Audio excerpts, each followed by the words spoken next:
बिस्मिल्लाहिर्रहमानिर्रहीम। Programme focus में आपको खुशामदीद कहते हैं। बिजनेस अपडेट में सबसे पहले बात करेंगे पाकिस्तान स्टॉक एक्सचेंज की।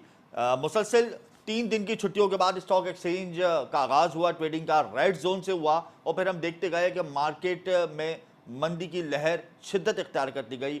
100 इंडेक्स 61,000 पॉइंट्स की नफसियाती हद से गिरता गिरता 59,000 के लेवल पर आया और बिल आखिर इसमें बहुत बड़ी कमी हुई। 2200 पॉइंट्स हमने ट्रेडिंग के दौरान कमी देखी और उसके बाद क्लोजिंग 2500 पॉइंट्स से कमी के साथ हुई। तो ओवरऑल मार्केट 4.28% माइनस हुई। अगर 5% तक मार्केट चली जाती तो मार्केट आज क्रैश हो जाती, ऑलमोस्ट क्रैश के नज़दीक है मार्केट। लेकिन बहरहाल 100 इंडेक्स में आज हमने बहुत बड़ी कमी देखी। प्रॉफिट टेकिंग का तो मैं सिलसिला नहीं कहूँगा, लेकिन एक पैनिक प्रेशर था, पैनिक सेलिंग हमने देखी, जिसकी वजह से सरमायाकार शेयर्स को फ़रोग करने में तरजीह देने लगे। साल का अख्तिताम है, फिर इलेक्शन का भी एक प्रेशर है, तो ये तमाम अवामिल थे जिसकी वजह से पाकिस्तान स्टॉक एक्सचेंज में शदीद मंदी की लहर आज हमने देखी। तो ओवरऑल 366 कंपनीज़ के शेयर्स में हमने लेन देन देखा। सिर्फ 43 कंपनीज ऐसी थी जिनके शेयर्स पॉजिटिव जोन में ट्रेड हुए। ओवरऑल 312 कंपनीज के शेयर्स रेड जोन में ट्रेड हुए। तो ओवरऑल आज पहला ट्रेडिंग सेशन था और बहुत मायूस कुन रहा। फाइनेंसर्स के, ब्रोकर्स के सेंटिमेंट्स बहुत ज़्यादा डिस्टर्ब रहे और पैनिक सिचुएशन थी। साल के अख्ताम पे हम हमेशा देखते हैं कि पैनिक सिचुएशन होती है, लोग बेचते हैं शेयर्स, लेकिन इस साल की ये सबसे बड़ी मंदी देखी। 2500 पॉइंट्स कमी के साथ 100 इंडेक्स बंद हुआ। इस हवाले से हम तफसीली बात करेंगे। इसके अलावा करेंसी मार्केट में मैं आपको बताऊंगा कि इंटरबैंक में डॉलर कम हुआ है, 282 रुपये 53 पैसे से कम होगा। डॉलर 282 रुपये 10 पैसे का हो गया। दौरान ट्रेडिंग डॉलर 43 पैसे डिक्रीज़ हुआ। खुशाइन बात है, इसका एक पॉजिटिव इम्पैक्ट क्रिएट हुआ ओपन मार्केट में डॉलर 284 रुपीज़ से डिक्लाइन हुआ और 283.75 रुपये पर ट्रेड हुआ। 25 पैसे की इसमें कमी देखी गई। आइंदा आने वाले दिनों में अगर रिजर्व्स बेहतर हो जाते हैं तो रुपए की कदर में बेहतरी की तवक्को है। इसके अलावा आज प्रोग्राम में अहम टॉपिक पे हम बात करेंगे और वो है फर्टिलाइज़र सेक्टर। फर्टिलाइज़र की कीमत में मुसलसल इजाफा हो रहा है, खाद की कीमतों में इजाफा हो रहा है और जो खुद साख्ता तौर पे फर्टिलाइज़र कंपनीज इजाफा कर रही हैं, इससे एग्रीकल्चर सेक्टर को हिट लग रही है। आइंदा आने वाले दिनों में किसानों ने खबरदार कर दिया है कि अगर इसी तरीके से यूरिया की कीमतों में इजाफा होता रहा तो आइंदा आने वाले दिनों में इसके मनफी असरात मुरतब होंगे। काश पर सब्जियों की कीमतों में इजाफा हो सकता है और आटा, चावल, मतलब बहुत से अजनास जो उगाए जाएंगे तो उसमें जाहिर सी बात है यूरिया इस्तेमाल होती है और जब यूरिया की कीमतों में इजाफा होगा, खुद साख्ता तौर पर फर्टिलाइज़र को जब सस्ती गैस मिल रही है उसके बावजूद भी अगर यूरिया महंगी मिलेगी किसानों को तो ऑब्वियसली उसका इम्पैक्ट आएगा, महंगाई बढ़ेगी। तो आज हम इस हवाले से तफसीली बात करेंगे, क्या तहफ़्फ़ुज़ात हैं किसानों के, किस तरीके से हम कीमतों को कंट्रोल कर सकते हैं और तलब को पूरा करने के लिए हमने बड़े पैमाने पे यूरिया इंपोर्ट भी कर ली है। तो एक जहाज़ तो कराची में लंगर अंदाज हो गया था, दूसरा जहाज़ आने वाला है। इसकी मज़ीद डिटेल हम लेंगे आज प्रोग्राम में। इसके अलावा पाकिस्तान में जो सबसे बड़ा मसला है वो एक फिस्कल डेफिसिट का भी है।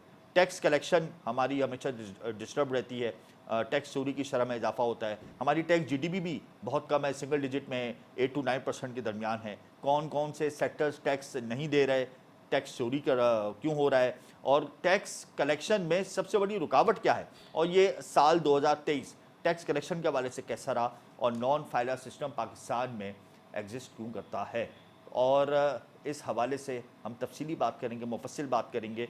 पाकिस्तान टैक्स बार एसोसिएशन के प्रेसिडेंट हमें प्रोग्राम में ज्वाइन करेंगे, उनसे भी हम पूछेंगे भाई ये रुकावटें क्या आती हैं। एफबीआर के मुलाजमीन टैक्स क्यों नहीं जमा कराते, उनकी फहरिस्त क्यों मुरतब की जाती है, यानी एफबीआर के मुलाजमीन जो टैक्स वसूली कर रहे हैं वो खुद ही टैक्स जमा नहीं कराते। ये भी एक बड़ा अलमिया हमारे मुल्क में कि जो रखवाले हैं वही डिफ़ॉल्टर हैं। इस हवाले से हम तफसीली बात करेंगे और आखिर में मैं आपको बताऊँगा कि मुल्क भर में फ़ी तोला सोना 300 रुपये महंगा हुआ है। इंटरनेशनल मार्केट में सोना अनचेंज रहा $2072 पर, लेकिन यहाँ पर James and jewellers association of Pakistan के मुताबिक फ़ी तोला सोना 300 रुपये महंगा हो गया। जब इंटरनेशनल मार्केट में सोना महंगा नहीं हुआ, यहाँ पे डॉलर भी सस्ता हो रहा है इंटरबैंक और ओपन मार्केट में, तो फिर गोल्ड मार्केट में सोना महंगा क्यों हुआ। खैर इनका अपना मैकेनिज़्म है, इनका अपना फार्मूला है। फिर ये शिकवा करते हैं कि स्पेकुलेशन और मैनिपुलेशन की जा रही है मुख्तलिफ बुलियन मार्केट से, लेकिन जब कराची से रेट खोले जा रहे हैं तो ये समझ से बाहर आता है कि जब डॉलर भी महंगा नहीं हो रहा और इंटरनेशनल मार्केट में भी सोना महंगा नहीं हो रहा तो फिर पाकिस्तान में फ़ी तोला सोना 300 रुपये आज महंगा क्यों हुआ।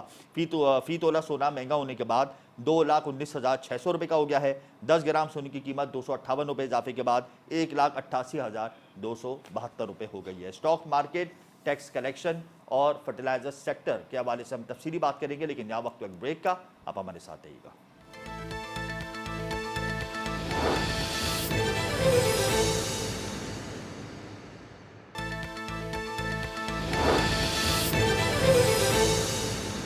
Welcome back. Pakistan stock exchange 67,000 के लेवल पर जब ट्रेड हुआ तो सेंटिमेंट्स बहुत ज़्यादा पॉजिटिव थे फाइनेंसर्स के, ब्रोकर्स के, और बहुत अच्छा महसूस हो रहा था कि हमारी स्टॉक मार्केट में 100 इंडेक्स ने एक तारीख रकम कर दी है। और नवंबर और दिसंबर के महीनों में 100 इंडेक्स रोजाना की बुनियाद पर 2 नए रिकॉर्ड बना रहा था, एक हाई लेवल पे ट्रेड होने का और एक हाई लेवल पे बंद होने का। उसके बाद एक खबर आती है कि इंतखाबात होंगे और इंतखाबात फाइनली होंगे। उसका एक नेगेटिव इम्पैक्ट फाइनेंसर्स ने लिया, क्योंकि उनका ये गुमान था कि इंटरिम गवर्नमेंट की मुद्दत में हो सकता है कि तोसी हो जाए, क्योंकि गुज़िश्ता हुकूमतों के एदाद शुमार मुआशी इतने ज़्यादा बेहतर नहीं थे। तो उस हवाले से फाइनेंसर्स और ब्रोकर्स का कॉन्फिडेंस लेवल शेक हुआ और फिर मार्केट मुस्तकिल हम देख रहे हैं कि डिक्लाइन की तरफ गामज़न है। और इतनी मार्केट डाउन हुई है कि आज हमने देखा कि मार्केट 2500 पॉइंट्स माइनस हुई, और ये साल की सबसे बड़ी मंदी है। और ये भी कहा जा रहा है कि ये तारीख में पहली दफ़ा इतनी बड़ी मंदी को रिकॉर्ड किया गया 100 इंडेक्स की ट्रेडिंग की क्लोजिंग पर और 100 इंडेक्स की ट्रेडिंग के दौरान। तो इसी हवाले से प्रोग्राम इस वक्त हमें ज्वाइन कर चुके हैं ज़फ़र मोती, साबिक director Pakistan stock exchange. Zafar साहब, आपका बहुत शुक्रिया। 2500 पॉइंट्स की मंदी के साथ 100 इंडेक्स बंद हुआ, शदीद मंदी की लहर है। पैनिक सिचुएशन तो देखने में आती है साल के अख्ताम पर, लेकिन इतनी पैनिक सिचुएशन तो अब आइंदा आने वाले दिनों में आप कहाँ देख रहे हैं सेशंस को? देखिए, हमारी मार्केट ने 13 दिसंबर को रिकॉर्ड हाई किया था 67,000, और जब भी मैं आपके प्रोग्रामों में था मैं खुद एक्सपेक्ट कर रहा था कि ये रेंज में 65,000 को रीच करके फिर मेंटेन कर लेगी। लेकिन वो जो ओवर स्विंग हुई है तो उसकी वजह से फिर मार्केट में दूसरी साइड भी जब पेंडुलम शिफ्ट होता है तो वो भी इसी स्पीड से होता है। और वही देखने में आया कि आज 2500 पॉइंट पहला वर्किंग डे है, यस्टरडे छुट्टी थी 25 दिसंबर की, तो पहले वर्किंग डे के साथ ही 2500 पॉइंट गिरना हिस्ट्री के सबसे ऑल टाइम लो होना इन वन डे ये हुआ है।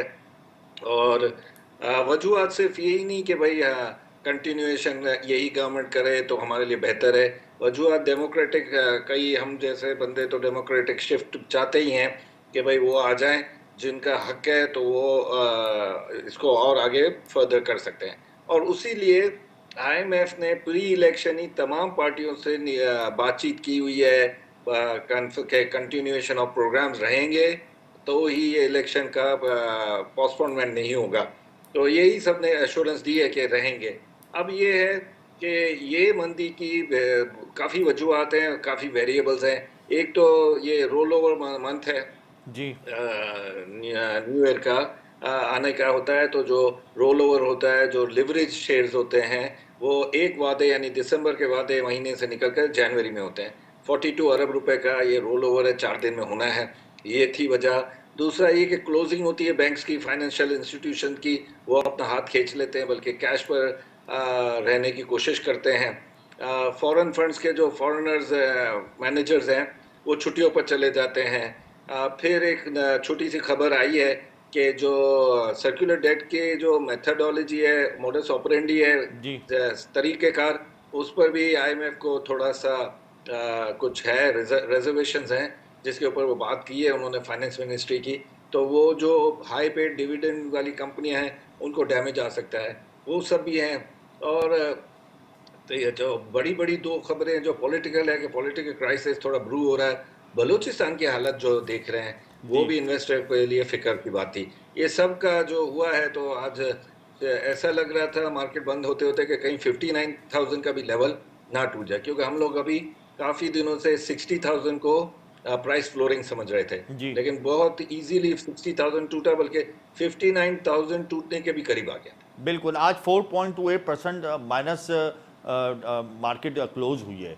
तो आपको नहीं लगता कि अगर जो अपकमिंग सेशंस हैं कल, अगर मार्केट दौरान ट्रेडिंग 5% तक चली जाए तो मार्केट क्रैश भी हो सकती है? नहीं, देखिए, क्रैश की तो बातें ना करें। क्रैश ऐसा नहीं है कि हम नहीं चाहते कि क्रैश हो, लेकिन जिस तरीके से आज 4.28% माइनस हुई है मार्केट, तो उसमें ये एक्सपेक्टेशंस है। तो दौड़ में आप देखोगे 13 दिसंबर तक में एवरी डे 700 800 700 800 1000 पॉइंट बढ़ रही थी। बिल्कुल। अब ये जो 4 दिन होते हैं क्लोजिंग के वक्त के दिसंबर के, ये थोड़ी पैनिक सेलिंग, थोड़ी नहीं बल्कि बहुत ज्यादा पैनिक सेलिंग है ये पंजाब से।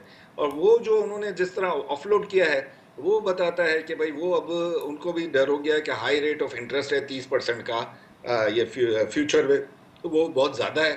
तो वो भी वेट एंड वॉच करेंगे कि फर्स्ट वीक ऑफ जनवरी में टर्न ऑफ इवेंट्स क्या होते हैं। अच्छा, foreign direct investment Pakistan stock exchange में आई थी, बड़े पैमाने पर आई थी और बहुत अच्छा साइन समझा जा रहा था। तो क्या इस वक्त एफडीआई तो यहाँ से नहीं निकली है, जिसकी वजह से मार्केट और ज़्यादा नीचे आई है? नहीं नहीं, वो नहीं निकली है, बल्कि वो एफडीआई सोशो पॉलिटिको होती है। ये जो इन्वेस्टमेंट आ रही होती हैं, ये आपको पता है ज़्यादातर अमेरिका से आती हैं। जी। और जब अमेरिकन गवर्नमेंट गो हेड करती है किसी कंट्री के लिए कि भाई उधर इन्वेस्टमेंट करो, जी। तो जो मैनेजर न्यूयॉर्क में फंड मैनेजर्स बैठे होते हैं, बिल्कुल। न्यूयॉर्क में, लंदन में, तो वो फिर है ना एक्टिवेट हो जाते हैं। चाहे हम फ्रंटियर इंडेक्स में हों, चाहे इमर्जिंग मार्केट के इंडेक्स में हों, चाहे हम अच्छी इकोनॉमी के साथ हो के ना हो। अभी तो इकोनॉमी के कुछ ही फिगर्स अच्छे आने लगे थे। डॉलर रुपए की पैरिटी स्टेबल हो रही थी, इंटरेस्ट रेट के कम होने की बातें शुरू हो रही हैं। जी। अपना एक्सप्लोरेशन, फिर सऊदिया, यूएई, काफी सालों बाद कुवैत भी इस लाइन में आया है जो एक्सप्लोरेशन और माइनिंग और इसमें आना चाह रहा है। कतर भी आना चाह रहा है। तो जी। ये सब चीजें जो है एक इन्वेस्टमेंट का एक नया डोर खोलेगी, नई जगह खोलेगी, और स्पेशली बलूचिस्तान के लिए काफी मराहत हो जाएंगी इसमें। अच्छा, आखिर में ये बताइएगा ज़फ़र साहब कि कल एक रिपोर्ट का इजरा किया गया था वर्ल्ड बैंक की जानिब से और कहा गया है कि हो सकता है, कुड बी शुड बी के ऊपर ये रिपोर्ट थी कि खदशात पर मबनी ये रिपोर्ट है कि अगर नई गवर्नमेंट आती है तो उसके ऊपर इतना प्रेशर होगा कि फिर वो बहुत से सेक्टर्स पर टैक्स हटा देगी या टैक्स के रेशो को डिक्रीज़ कर देगी। तो अलार्मिंग सिचुएशन है ये हमारे लिए, और इस हवाले से वर्ल्ड बैंक ने IMF को इशारा तो दे दिया है। नहीं नहीं, ये वो एक किस्म का प्रीएम्प्टिव वो होता है, जो एक इवेंट के होने से पहले प्रिजम्पशंस किए जाते हैं, ताकि वो इवेंट हो ही ना। इन्होंने टाइटनिंग ऑफ पॉलिसीज का तमाम पार्टियों से बातचीत की हुई है, और तमाम पार्टियों को कहा गया है कि आप टैक्सेस कम नहीं करेंगे, आप कोई कैश के इनफ्लो आउटफ्लो को पर नज़र रखेंगे। आप ये अभी जो मैं आपको बता रहा था, ये जो अपना कर्जा है एक दूसरे के ऊपर, वो जो है कंपनियां उसको ट्रांसपेरेंट तरीके से एक दूसरे को क्लियर करेंगी। ये सब चीजें बता रही हैं कि इन्होंने बागडोर इकोनॉमी की IMF के हाथ में ही रखी है। ज़फ़र साहब, आइंदा आने वाले दिनों में स्टॉक मार्केट थोड़ा सा बैकअप करेगी, थोड़ा सा इम्प्रूव होगी, आपको लगता है? बिल्कुल इम्प्रूव होगी। फर्स्ट वीक ऑफ जनवरी में मुझे लगता है कि मार्केटें फ्लाइंग हाई करनी शुरू हो जाएंगी, अगर पॉलिटिकल क्राइसिस जो अभी हम देख रहे हैं वो थम जाएं, और वो जो सब जो एक दूसरे पर इल्ज़ामात हैं लेवल प्लेइंग फील्ड के, जी। और वो ख़त्म हो, तो फिर इलेक्शन खुश असलूबी से हो जाए और ये शिफ्ट ऑफ पावर हो जाए, तो आप देखेंगे मार्केट दोबारा अपवर्ड मूवमेंट में चली जाएगी। इमीडिएटली फर्स्ट वीक ऑफ जनवरी में भी जा सकती है। बहुत शुक्रिया ज़फ़र साहब, आपने अपना कीमती वक्त दिया। अगर 7 ख़िले से इंतखाबात हो जाते हैं और पॉलिटिकल शिफ्टिंग आराम से हो जाती है तो यकीनन इन्वेस्टर्स का मोराल हाई होगा, 100 इंडेक्स की पोजीशन बेहतर होगी, और ये इंडिकेशन दिया ज़फ़र मोती ने कि जनवरी के फर्स्ट वीक में मार्केट में नए रिकॉर्ड्स दोबारा से बनने शुरू हो जाएंगे। यहाँ वक्त एक ब्रेक का, अब हमारे साथ आइएगा।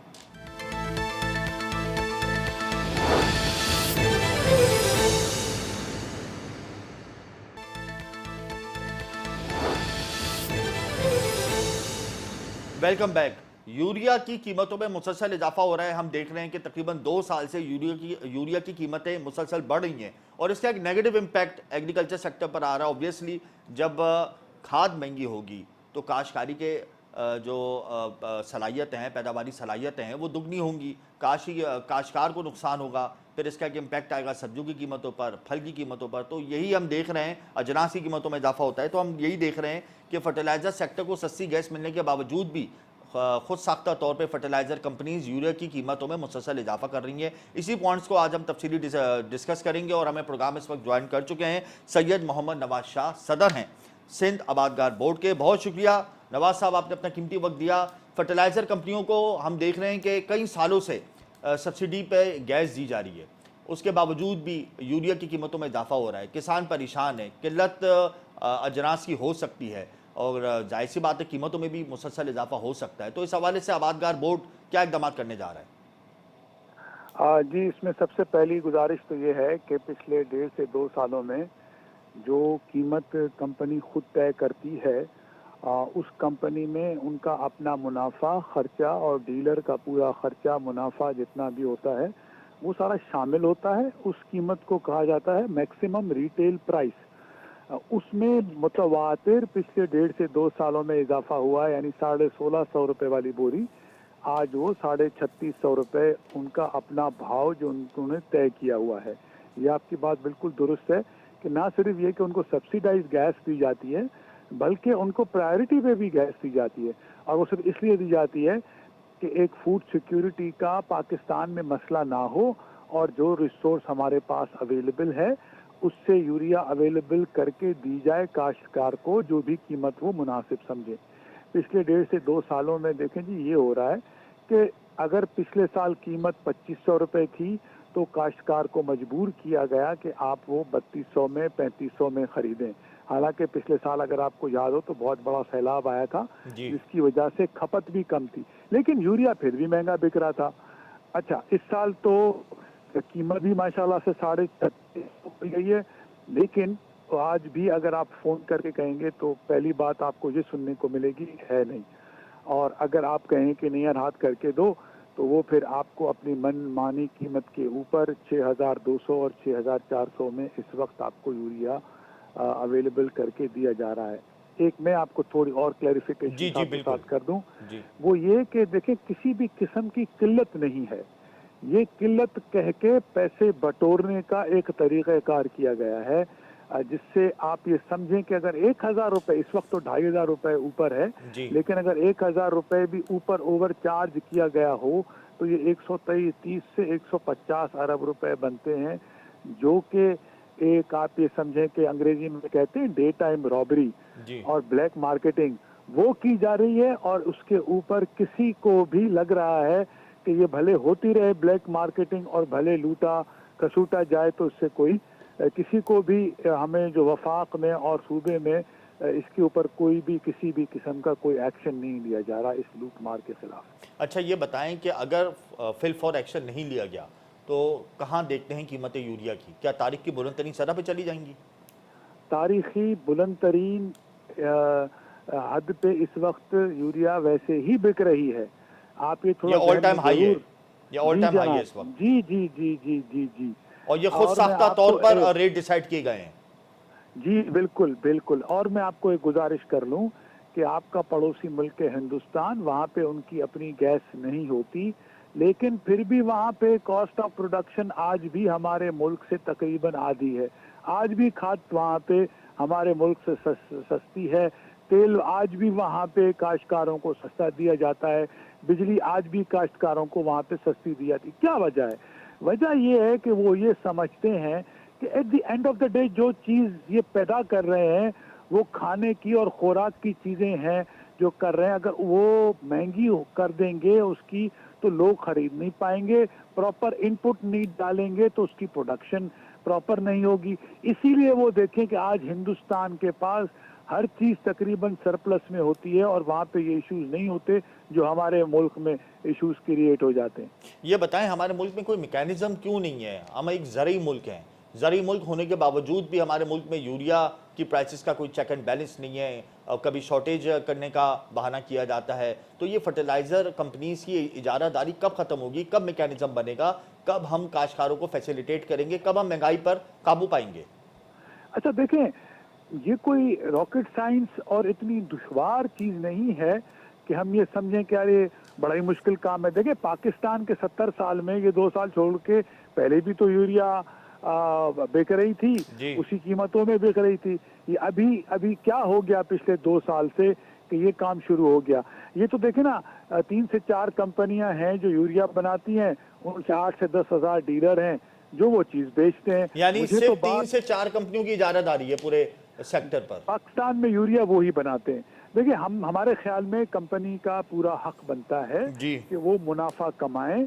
फलें फूलें, वो उनका पूरा हक बनता है। मगर उनकी मैनिपुलेशन ना investment करें, स्पेकुलेशन ना करें। लेकिन लेकिन लेकिन उसके जिस कीमत के ऊपर आपको गैस दी जा रही है, वो इस वक्त आप ये चेक कर लें, सस्ती तरीन जो बिल्कुल कंज्यूमर से भी सस्ती गैस इस बिल्कुल वक्त ऐसा ही है। दी जा रही है गैस कंपनीज को, ठीक है। बिल्कुल वो इसलिए दी जा रही है कि काश्तकारों को यूरिया सप्लाई की जाए अपना मुनाफा रख के, या ना मैक्सिमम रिटेल प्राइस उसको कहते हैं, हम नहीं कहते, वो कहते हैं। जी। तो हमारा सिर्फ इनसे शिकायत ये है कि भाई आपके पास जो 8 से 10 हजार डीलर हैं, उनसे क्यों नहीं इंश्योर किया जाता कि यार ये काश्तकारों को इस कीमत में आप दे दें। ये किसी के ऊपर कोई एहसान नहीं है। दूसरा, हमें इसमें अफसोस ये है कि सरकार वफाकी हो या सूबाई, उनका मेजर रोल बनता है कि मईशत के अंदर कोई किसी को नुकसान ना पहुंचा जाए, लूट ना कर जाए, लूट और मार से लोगों को बचाया जाए मईशत के अंदर, तो एक तरीके से प्रोडक्शन होती रहे। अनफॉर्चुनेटली ये सारा खाता आपने डीलरों को खोल के दे दिया गया है। वो ये कहते हैं जनाब हमारे पास है नहीं, उनके पास जाओ तो वो कहते हैं है नहीं, कंपनियां कहती हैं हमने डीलर को 100% दे दिया है। अब इसके ऊपर तो एक कोई मीटिंग भी नहीं हुई है, कोई एक्शन भी नहीं लिया गया, जो पिछले 1 से 2 महीने में लोग पूरे पाकिस्तान में चीख और चिल्ला रहे हैं, कोई इनका पुरसाने हाल नहीं। हमारी तो बात समझ में ही नहीं आ रही कि ये ऐसा हो क्यों रहा है। तो ये सिंध आबादगार बोर्ड ने कोई सूबाई हुकूमत से रब्ता किया, वफाकी हुकूमत को लेटर लिखा, कुछ आप लोगों ने इकदाम उठाए, कुछ आपने इस हवाले से कोई रजिस्ट किया है क्या? कुछ अपनी परफॉर्मेंस के बारे में बताएं। जी देखें, हमारे जितने बस में था ना खतूत लिखना तो एक दूर की बात है, वो तो लिख चुके, वफाक को भी सूबे को भी। वजीर आला साहब से हमारी पिछले महीने सक्खर में मुलाकात हुई, उधर उनको गोश्त गुजार कराया गया। कोई 20-25 दिन पहले हैदराबाद में तशरीफ लाए थे, उधर इनको गोश्त गुजार कराया गया। सेक्रेटरी ज़राअत को रूबरू गोश्त गुजार कराया गया। और ये ऐसी चीज़ नहीं है कि जो कि उनके इल्म में ना, उनके इल्म में है, वफाक के इल्म में है, कंपनियों के इल्म में है कि ये चीज़ हो रही है।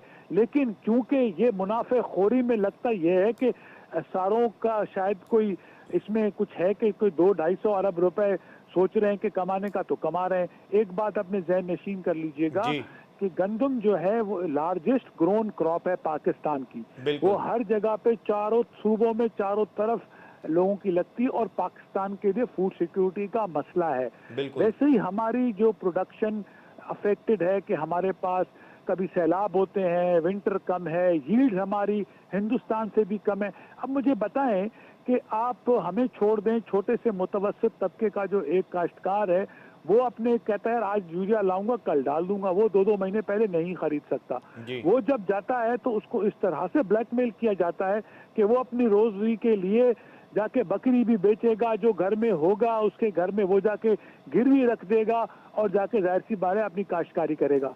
तो उसकी जो मजबूरी का है इस वक्त फुल टाइम फायदा लिया जा रहा है। और अब मैं दोबारा कह दूं कि हमें तो बात समझ में नहीं आ रही, एक्शन लेने की बात नहीं है ना, हम कह रहे हैं कि ये एक्शन कोई लिया जाए, चेक एंड हम तो बैलेंस ये किया सिर्फ जाए, कह कोई रहे हैं मैकेनिज्म बनाया जाए। अच्छा नवाज कि साहब, बैठ अगर के अगर यूरिया महंगी होती रहती है मुस्तकिल बुनियादों पर, तो आप समझते हैं कि आइंदा आने वाले दिनों में अजनास की कीमतों में मुसलसल इजाफा होने लगेगा, खासतौर पे देखें गंदम, चावल देखें और फल और दुनिया सब्जियां? में जी दुनिया में इस वक्त जो ममालिक पैसा भी दे सकते हैं ना, जी तो वो फूड सिक्योरिटी की बात क्यों करते हैं? अमेरिका की सरकार ने हिंदुस्तान को एक हाथ नहीं बांधे, बाकी सब कुछ किया कि मेहरबानी करके आप अपने पास से गंदम एक्सपोर्ट करें। क्या वजह थी? वजह ये थी कि डर ये था कि कीमत तो छोड़ दें लेकिन हो सकता है कि अवेलेबल ही ना हो चीज। यानी तो आप हम कह रहे हैं तो कि शॉर्टेज भी हो सकती है, प्राइसेस की बात तो बात की है, लेकिन जी प्राइसेस में हाँ इजाफा जी हाँ मुतवक्के है आइंदा आने वाले दिनों में, आप समझते हैं? जी देखिए, जब आपकी कॉस्ट ऑफ प्रोडक्शन आज महंगी हो गई तो काश्तकार तो चीज बेचता है तो उसके हाथ में नहीं होती कि वो चीज रखता, कीमत क्या रखता है। अच्छा लेकिन आप खुद ये अंदाजा बताएं कि लगाएं, यूरिया की स्मगलिंग अभी भी हो रही है पाकिस्तान से? देखिए ये जो बात हो रही है ना स्मगलिंग की, जी अगर हो भी रही है तो ये ना जिलानी साहब को रोकनी है ना मुझे रोकनी है। आप देखिए चीनी के बारे में थोड़ा सा एक्शन लिया गया तो वही सेम चीनी 200 रुपए वाली 140 और 50 रुपए की बिक रही है ना। बिल्कुल अब यूरिया कोई सुई तो है नहीं, कोई लेके चला गया, एक ट्रक में सिर्फ 10 टन पड़ते हैं, तो ये लाखों टन कैसे जा रही है बॉर्डर से बाहर? अभी भी हमें तो जा बात रही समझ है। में नहीं आ रही। आपकी जो आपका जो रिकॉर्ड है या आपकी जो सर्विलेंस है उसके मुताबिक क्या अभी भी यहाँ से स्मगल हो रही है यूरिया? मेरे ख्याल में ये स्मगलिंग की शॉर्टेज की खामखा बात की जा रही है। जब उनको अपने मुल्क में 3600 के 6200 मिल रहे हैं तो मैं स्मगलिंग क्यों करूंगा? आप करेंगे स्मगलिंग जब मुझे 3600 के, जिसमें नहीं, 3600 में भी मेरा माजी में तो मुनाफा हमने है। देखा था ना कि बड़ा शोर हुआ था कि अफगानिस्तान यूरिया स्मगल हो रही है, तो बड़े पैमाने पे स्मगल होती रही, तो इसके एक नेगेटिव इम्पैक्ट्स आए फर्टिलाइजर सेक्टर के ऊपर। तो इसीलिए मैंने आपसे सवाल किया, क्या अब भी स्मगलिंग हो रही है यूरिया की? जिलानी साहब, मेरे तो ख्याल में स्मगलिंग नहीं हो रही। 101% फर्टिलाइजर डीलर्स को मिलता है। अगर वो 3600 की चीज जिसमें उनका अपना मुनाफा है जी। फिर 6200 की बेच रहे हो तो वो स्मगलिंग क्या करेंगे? अच्छा, ये मेरे आखिर बात समझ में नहीं आ रही। सही है, आखिर में मुझे ये बता दें कि एक जहाज हमने इंपोर्ट किया यूरिया का, अब दूसरा जहाज 29 दिसंबर को मुतवक्किल है कि वो भी आ जाएगा। तो एग्रीकल्चर स्टेट होने के बावजूद भी अगर हम यूरिया इंपोर्ट करेंगे तो हमारे पास तो वैसे ही डॉलर्स की किल्लत है, तो उसका आप नहीं समझते कि आइंदा वाले दिनों में मजीद कमोडिटीज प्राइसेस पर एक नेगेटिव इम्पैक्ट क्रिएट होगा? देखिए, 62 लाख टन आपके पास अपने मुल्क में पैदा होती है, सॉरी 65 लाख टन आपके पास खुद पैदा होती है यूरिया। जी। आप बाहर से 2 से 2.5 लाख टन मंगवा रहे हैं तो उसका कोई सप्लाई के ऊपर इतना बड़ा डिफरेंस मेरी नज़र में नहीं पड़ेगा। लेकिन अगर शॉर्टेज पड़ती है फर्टिलाइजर की तो जाहिर सी बात है वो इंपोर्ट तो करना पड़ेगी। लेकिन हमारा कहना यह है कि 90 से 95% से ज़्यादा फर्टिलाइजर आपकी लोकल प्रोडक्शन से जब पूरा होता है तो फिर उसके बाद भी दुगनी कीमत कर देना, ये बात हमारे समझ में नहीं आती। अब फॉस्फेटिक फर्टिलाइजर आप इंपोर्ट करते हैं, वो आपके पास नहीं होते, पोटाश आप बाहर से मंगवाते हैं, तो उसमें कोई मजायका नहीं है। अच्छा, फाइनली क्या स्टेप उठाने वाले हैं? जी देखिए, हम तो अभी आजकल सोच रहे हैं, क्योंकि हम इस मुल्क के अमन पसंद शहरी हैं, हम अपने काम में फंसे हुए हैं, वैसे ही दूसरे मसले मसाइल बहुत हैं कि खुदा शायद कोई एक्शन अगर नहीं लेंगे हम भी अंडर प्रेशर आएंगे। पहले भी सड़कों पे निकले प्रोटेस्ट की, अब भी सड़कों पे निकलेंगे, प्रोटेस्ट करेंगे। बहुत शुक्रिया, आप जब तक कीमती वक्त दिया Mohammad Nawaz Shah. Agriculture sector backbone होता है किसी भी मुल्क के लिए, और पाकिस्तान में एग्रीकल्चर सेक्टर बहुत कलीदी किरदार अदा करता है, और इससे हम सस्ती सब्ज़ी, सस्ती अजनास हासिल करते हैं, सस्ते फल हासिल करते हैं, गंदम हासिल करते हैं, और फिर अपनी तलब को पूरा करते हैं। अब अगर यूरिया ही महंगी होगी, खाद महंगी होगी, और ख़ुद साख्ता तौर पर इसकी कीमतों में इजाफा किया जाएगा और बुलंद तरीन सतह पर पहुँचा दिया जाए फर्टिलाइजर्स कंपनीज़ की जानिब से, तो यकीनन आइंदा आने वाले दिनों में अजनास की कीमतों में इजाफा होगा और खाद की किल्लत पैदा होने का भी अंदेशा हो गया है। और इसी तलब को पूरा करने के लिए ICC ने फैसला किया था कि हम यूरिया को इम्पोर्ट करेंगे, और अब हम इम्पोर्ट भी कर रहे हैं। लेकिन बहरहाल ज़रूरी मुल्क होने के बावजूद भी हम इतने मसाइल का शिकार क्यों है, उसकी वजह आपको हमने बता दी है कि कोई मैकेनिज़्म नहीं है, कोई पॉलिसी नहीं है। या वक्त तो एक ब्रेक का, आप हमारे साथ रहिएगा।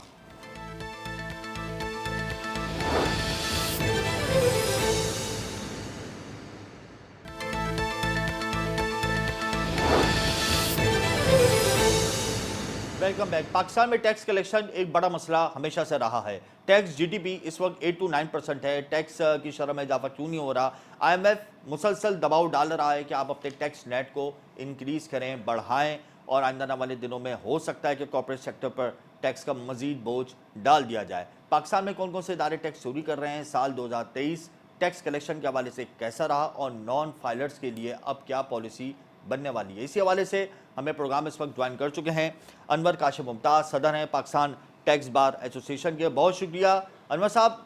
पाकिस्तान में टैक्स कलेक्शन की शरह में इजाफा क्यों नहीं हो पा रहा है, वजह क्या है?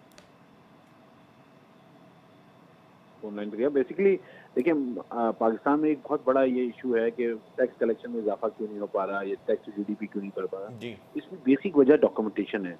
हमारा अभी तक पूरा इंटीग्रेशन नहीं हुई है और डिपार्टमेंट की, और ना डॉक्यूमेंटेशन पूरी है, तो जिसकी वजह से ये हमें मसाइल फेस करने पड़ते हैं। तो कलेक्शन अभी अगर आप देखें, जो लास्ट 6 महीने हैं उसमें अगर आप देखें तो आपको ये नजर आएगा कि क्योंकि गवर्नमेंट टेक्नोलॉजी की तरफ गई है तो इससे टैक्स जो है वो रेवेन्यू कलेक्शन भी बढ़ा है, और जो है जो आदाब FBI ने उम्मीद करने थे उससे ज्यादा उन्होंने कलेक्शन की है।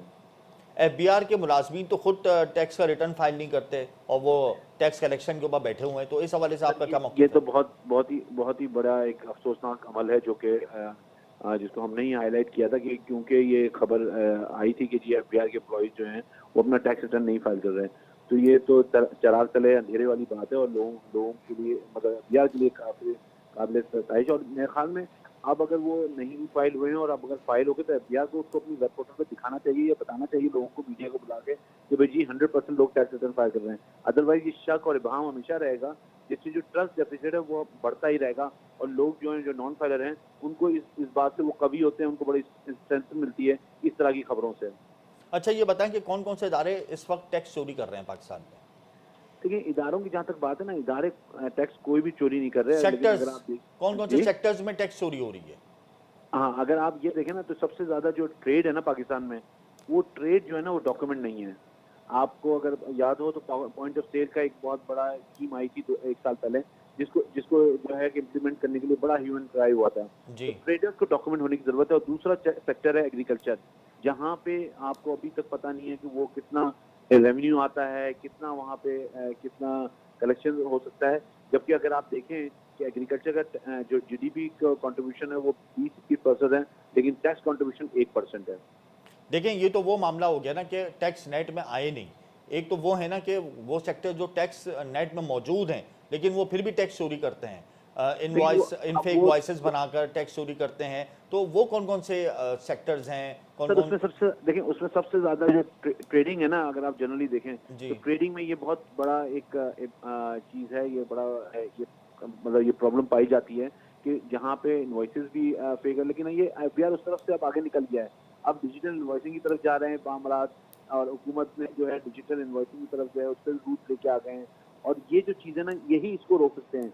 और जितना ये इम्प्लीमेंट होगा, अब मुझे उम्मीद है कि जैसे केयर गवर्नमेंट ने इसकी चीजों को आगे बढ़ाया है, आने वाली जो हुकूमत है वो भी इसको आगे लेके चले। यानी आप ये कह रहे हैं कि डॉक्यूमेंटेड के बाद फिर हम डिजिटलाइजेशन की तरफ जाएंगे, उसमें तो खैर अभी टाइम है। हम डिजिटलाइजेशन से डॉक्यूमेंटेशन करें, हमें डिजिटलाइजेशन पे थोड़ा पूरा रिलाय इसमें करना वक्त तो दरकार होगा ना हमें तो अभी फौरी चाहिए। तौर पे जंगी डिजिटलाइजेशन बुनियादों पे पर कौन से इकदाम उठाने डिजिटलाइजेशन में चाहिए? वक्त नहीं दरकार है, यही यही इसकी ब्यूटी है। जी। अगर आप प्रॉपर सही तरह से डेडिकेटेड कोई रिसोर्स कर लें जी। और उस पर बैठ जाए हुकूमत वक्त के भाई हमने ये डॉक्यूमेंटेशन करनी है, तो इट्स अ क्लिक अवे। अगर आप नादरा के डेटा जितना आपके पास है, एफबीआर के साथ उसकी इंटीग्रेशन है, हाँ, अगर आप ये डिफरेंट इश्यूज में फंस जाएंगे कि अप्रूवल्स हैं इसमें, तो इसमें तो रुकावट क्या है, अभी तक हुई क्यों नहीं है डिजिटलाइजेशन? रुकावट क्या है सबसे बड़ी? सर हमारे यहाँ डिले किया जा रहा है, ताकि अगर डिजिटलाइजेशन हो जाएगी तो लोग जो हैं वो डॉक्यूमेंट हो जाएंगे, वो टैक्स नेट में आ जाएंगे, और उसमें जो हमारे इलीट क्लास हैं उनको बड़ा इम्पैक्ट आएगा। तो इसलिए ये डिजिटलाइजेशन रोक तो नहीं सकते, ये डिले कर रहे हैं। एलीट क्लास में तो पार्लियामेंटेरियंस भी आते हैं।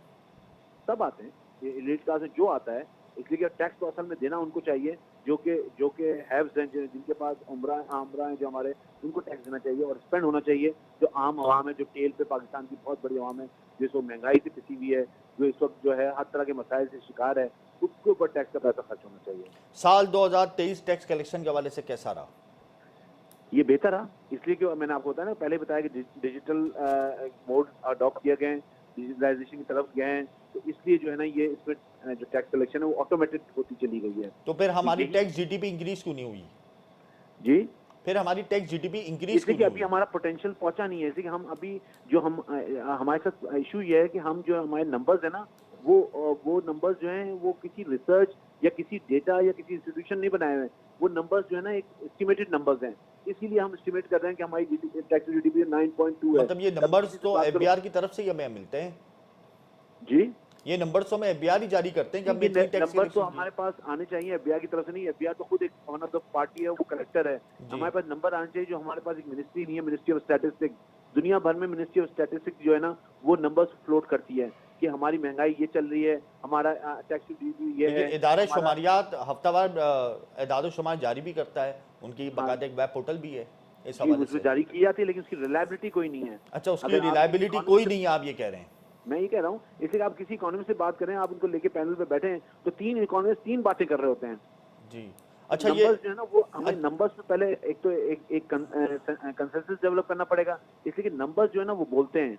अच्छा, ये बताएं कि हमारे मुल्क में नॉन फाइलर सिस्टम है, ये नॉन फाइलर सिस्टम हमारे मुल्क से क्या कभी ख़त्म हो पाएगा? और हम देखते हैं कि जो फाइलर्स हैं वो ज़्यादा अंडर प्रेशर रहते हैं as compared to non filer बाकायदा नॉन फाइलर होने के लिए पैसे देता है।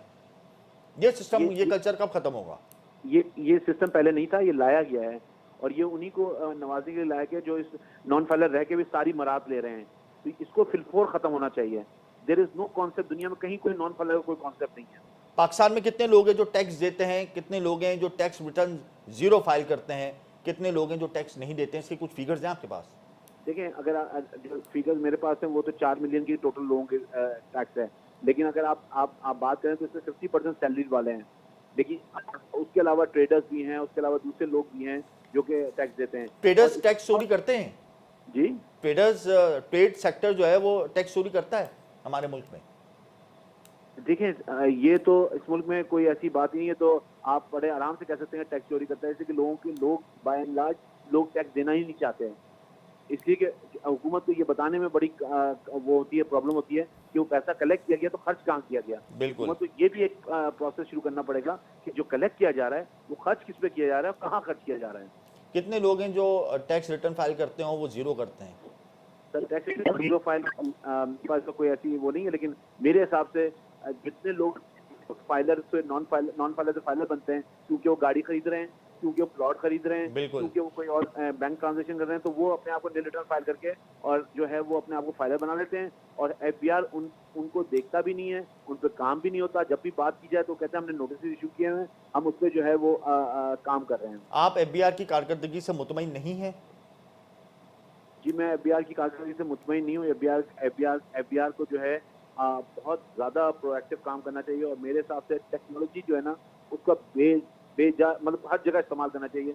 एफबीआर को पहले खुद ऑटोमेटेड होना चाहिए। ये सेमिनी टैक्स जो लागू किया गया था और बहुत सारी कोर्ट्स के ऑर्डर्स आ गए, फिर वो स्टे हो गया, लेकिन सिंध में तो अभी भी है, तो क्या है ये सेमिनी टैक्स? इससे कितनी कलेक्शन हो जाएगी और इसके लागू करने से कितना नुकसान होगा टैक्स कलेक्शन में? देखिए, टैक्स कलेक्शन में ये टैक्स जो है ना आम आदमी पे नहीं लगा। ये टैक्स, इसकी बात सबसे बड़ी, ये टैक्स कलेक्शन लगा है जिनके पास प्रॉपर्टी एक से ज्यादा है। बिल्कुल। ये उन पे लगा है जिन्होंने अपने पैसे पास किए हैं प्रॉपर्टी में। तो रेवेन्यू कलेक्शन अब लेजिस्लेशन पे चैलेंज हुआ है, दूसरे कोर्ट ने दूसरे फैसले लिए हैं। फाइनली सुप्रीम कोर्ट डिसाइड करेगी। मेरे ख्याल में उन्होंने फिक्स किया 15 जनवरी के लिए, वो सुप्रीम कोर्ट डिसाइड करेगी। सिंध हाई कोर्ट ने इसका फैसला जो है टैक्स के अगेंस्ट किया है। बेसिकली तो देखें, अगर आप पाकिस्तान का अगर टैक्स निज़ाम देखें ना, उसमें लोगों की जो असाते हैं वो आमदनी से किसी तरह उसकी कोई इक्वेशन बनती नहीं है। इसी वजह से IMF के कहने पे ये टैक्स लाया गया है। नहीं, लेकिन अनवर साहब, इस टैक्स को लागू करने के बाद जो कलेक्शन होगी उसका एक अंदाजे के मुताबिक क्या तखमीना है? उसके अगर ये ना लगाते तो फिर रियल एस्टेट सेक्टर से कितनी टैक्स कलेक्शन होती? तो मेरे ख्याल से ज़्यादा नुकसान तो लगाने की वजह से हुआ है। क्या ये बात दुरुस्त है? नहीं, लगाने की वजह से तो बिल्कुल नुकसान नहीं हुआ, इसलिए कि देखें ये अगेन एक डॉक्यूमेंटेशन की तरफ कदम है। लगाने की वजह, कभी भी टैक्स लगाने से नुकसान नहीं होता। टैक्स रेट से फर्क पड़ सकता है, टैक्स लगाने से नुकसान नहीं होता। नहीं, टैक्स आयद करने की वजह से जो दूसरे टैक्स की कलेक्शन है वो मुतासर हो गई। मेरा कहने का मकसद ये है। मेरे हिसाब से देखें, उन्होंने उसको कंसीडर किया है। जहाँ ट्रांजेक्शन हो रही है उस पर 7E लगेगा नहीं।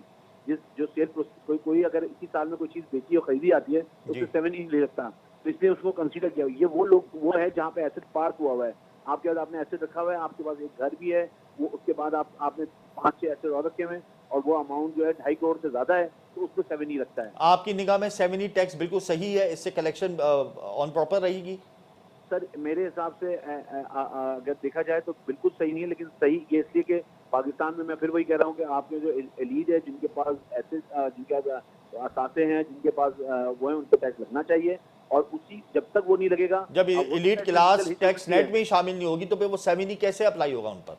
जी, जब एलीट क्लास टैक्स नेट में ही शामिल नहीं होगी तो 7E कैसे अप्लाई होगा? सर वो देखें अब जब मैं प्रॉपर्टी एलीट क्लास हूं, मैं प्रॉपर्टी बेचूंगा तो मैं टैक्स कट जाएगा। अब यहाँ एफबीआर का रोल आता है। एफबीआर उनको डॉक्यूमेंट करें कि अगर मैं कोई ट्रांजेक्शन कर रहा हूँ उस पर टैक्स कट जाएगा। तो 7E जो है वो एक मोड है जो उन्होंने लगाया कि लोगों ने अगर पास किए। बिकॉज देखें, आपके यहाँ पाकिस्तान में जो सबसे बड़ा इम्बैलेंस आ गया प्रॉपर्टी में, वो ये है कि प्रॉपर्टी इतनी ज्यादा बढ़ गई जो कि जेन्युइन खरीदने वाला है, स्पेकुलेशन बहुत ज्यादा हो गई है। बिल्कुल सही कह रहे हैं। अच्छा, आखिर में ये बता दें, पाकिस्तान का जो टैक्स सिस्टम है वो बेहतर होता हुआ देख रहे हैं? मेरे हिसाब से मैं बिल्कुल बेहतर होता हुआ देख रहा हूँ, लेकिन मैं सिर्फ एक बात कहूँगा, टेक्नोलॉजी, टेक्नोलॉजी और टेक्नोलॉजी, टेक्नोलॉजी, टेक्नोलॉजी, टेक्नोलॉजी। बहुत शुक्रिया अनवर काशिम मुमताज़, आपने अपना कीमती वक्त दिया। इसमें कोई दो राय नहीं कि अगर फिस्कल डेफिसिट को काबू करना है तो टैक्स नेट को बेहतर करना होगा, एलीट क्लास को टैक्स नेट में लाना होगा, टैक्स सिस्टम को बेहतर करने के लिए टेक्नोलॉजी का, डिजिटलाइजेशन का इस्तेमाल करना होगा, एग्रीकल्चर सेक्टर को टैक्स नेट में लाना होगा। ऑब्वियसली किसी भी मुल्क की बैकबोन टैक्स GDP होती है, और हमारे मुल्क की टैक्स जीडीपी इस वक्त 8 to 9% है, इसको बेहतर करने के लिए इकदाम करने होंगे। IMF का भी दबाव है कि आप टैक्स टारगेट को बेहतर करें। आने वाले दिनों में हो सकता है कि मजीद टैक्सेस लगें। बहरहाल टैक्स सिस्टम को बेहतर करना हमारे लिए ज़रूरी है अगर हम अपने मौशी चैलेंजेस से निपटना चाहते हैं। यहाँ प्रोग्राम का वक्त ख़त्म होता है। मुझे और मेरी टीम को इजाज़त दीजिए। अल्लाह हाफ़िज़।